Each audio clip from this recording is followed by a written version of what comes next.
Wani mutum a zamanin magabata ya kasance mai tsananin saɓon Allah, har zuciyarsa ta yi tauri da ƙeƙashe wanda shi yana gama ba zai shiryu ba, yana alfahari da saɓon da yake yi.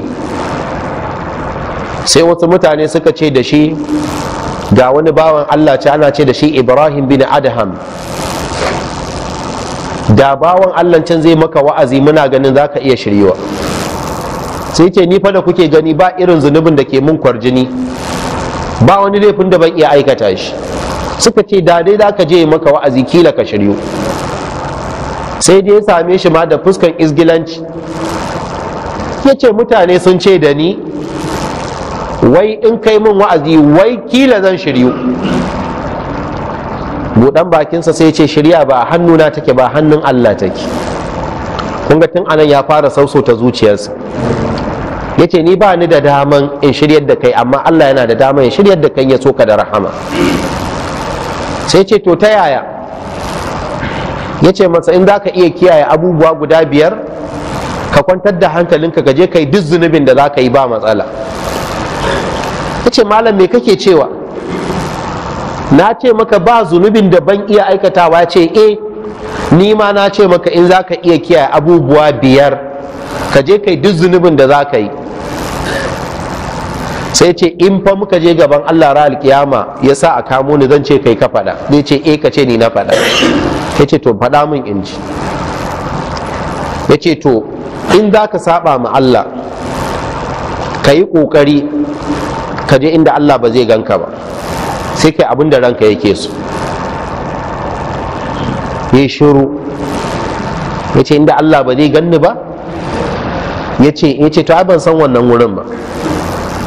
Sai ce tunda kana ga sai kai zunubi ai nemowa za ka yi, tunda kai kake so kai zunubin ai to yanzu sai ka nemo.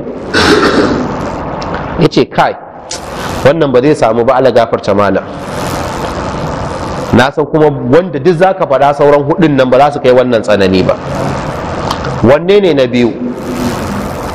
Ya ce to in ka kasa wancan kai kokari ka je kasar da ba ta Allah ba sai ka saba mai akanta. Ya ce na ne kasan da ba ta Allah bai ce ita ma nebowa za ka yi, ban san inda take ba, amma in dai za ka saba mishi to kar ka zauna a kasan shi. Ya ce wallahi ba zan iya ba. Ya ce to tun da haka ne ka yi biyun, amma kar ka ci daga arzikin shi, kar ka shakan masa iska, kar ka ci abincin shi, domin bai yi halittansa don a saba mishi, ya yi halitta ne don ta bauta mai. Wa ma khalaqtul jinna wal insa illa liya'budun. Yace to ai mutuwa kenan, in har ba zan ci ba ai zan mutu kenan. Sai ce shi ma ba za ka iya ba. Ce ba zan iya ba. Yace to yana ganin ka kasan shi kuma arzikin shi. Yace to babban abin da za ka yi na kusa da ƙarshe shine na 4, ka tanaji ƙarfi hadda na tsiya, ran da mala'iku za sauka su ɗauki ranka, karka bi su, ka yaƙe su, karka yadda su ɗauki ranka, tunda ka ci arzikin shi kuma akan kasan shi kuma baka jin kunyan shi. Yace ya zan iya da mala'iku? Yace to na 5 shine kai gaggawa ka tuban mu Allah, shine na 5 din. Yace wannan kan ba sai an jima ba, yanzu nan zan tuba kuma na koma ga Allah.